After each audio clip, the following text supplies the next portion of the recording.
For our next Supper with the Snakes activity, we're going to trick or treat throughout the Nature Museum and see some of our favorite snake friends. Don't forget to follow along in your adventure guide, and let's slither on through. First stop on our trick or treat trail, we are meeting Lelania and Herbert, the hognose snake. So Lelania, who's joining us here today? This is Herbert. He's a hognose snake.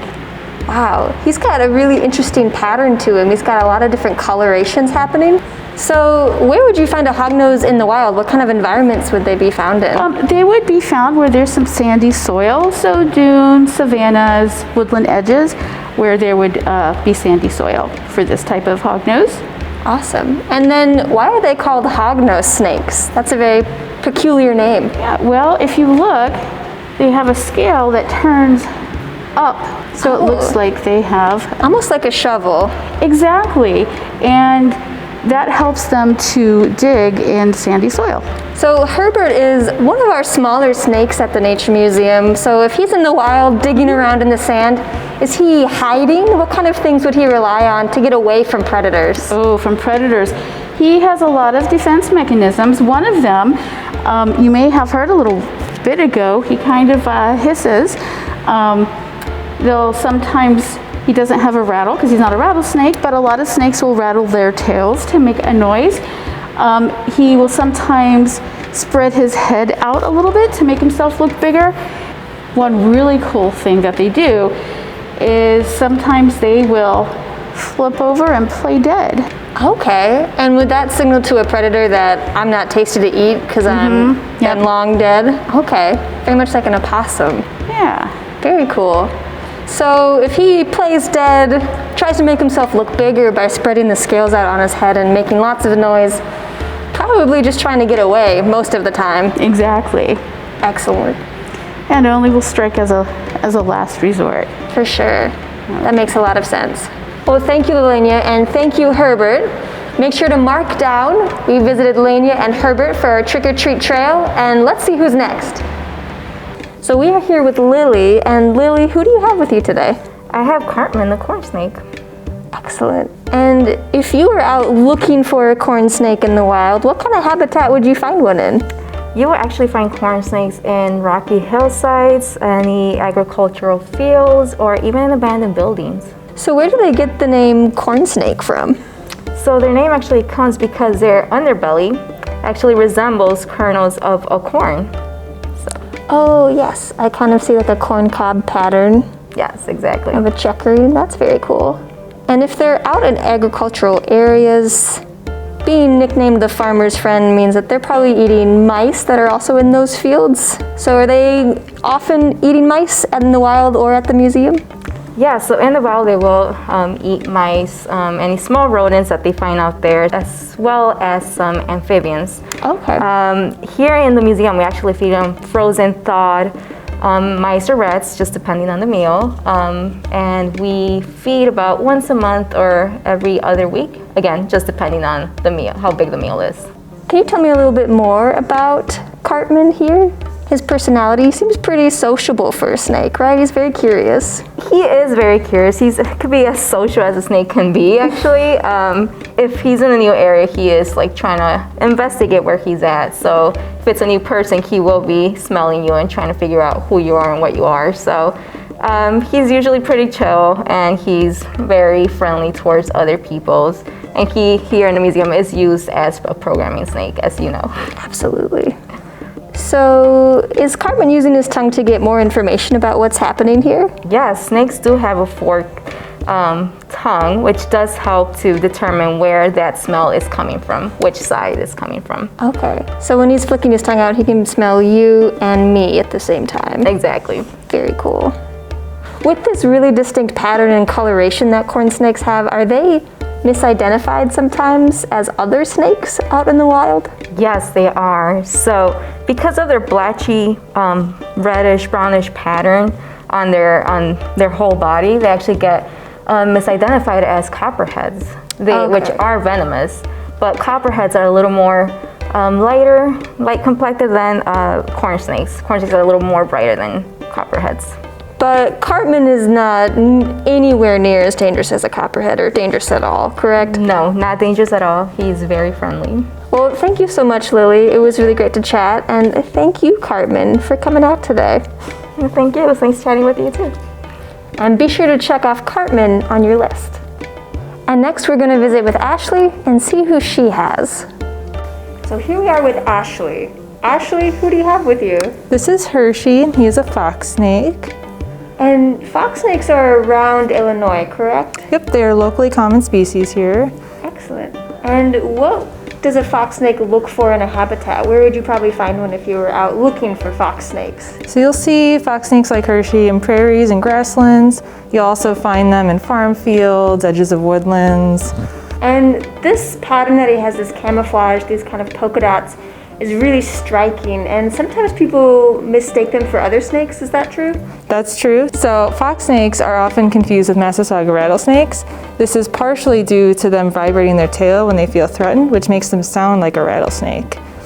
Okay, so they're imitating another snake that is perhaps a little bit more dangerous so that people stay away from them. They're very shy snakes, fox snakes. Yes, so they're non-venomous, they don't want to hurt you. This one's very curious. Yes. So she likes to say hello. Excellent. And then he's got this checkering on the bottom of his belly too, so his polka dot pattern really is all over his body, which is very cool. Yes. So fox snakes are called fox snakes because their musk is really stinky like foxes. They're stinky? Yes, so when they're picked up and disturbed, they release their musk potentially. So that's really stinky and it smells like a fox scent. So that's how they got their name. So they try and perhaps even trick predators that they are Yes. smelling like something that's bigger and more powerful, like a Yes, fox. definitely. Okay. Can you tell me a little bit about Hershey just as a snake? So Hershey was donated to us about 3 years ago. We don't know how old he is. But he's a very active fox snake. He loves to explore, crawl around. He's got some branches in his habitat that he likes to climb on. So he likes to pretend we're all his personal trees. So what would a fox snake eat in the wild? So we feed Hershey a couple different sizes of rats or mice. In the wild, they might eat frogs as well as like small rodents. Oh, thank you so much, Ashley. It was so fun to learn about Hershey, and also thank you to Hershey as well. Make sure to check off Hershey from your list, and let's see who's next. Up next, we'll see Allison and see who she has. Thanks, Erin. Today I have Black Star, who is a gray rat snake. Rat snakes are native to Illinois. They don't occur in the Chicago region, but they do occur in about 2/3 of the state, south of where our prairie kind of ends. Rat snakes are active foragers, and as you can see, she's trying to wind around my arms.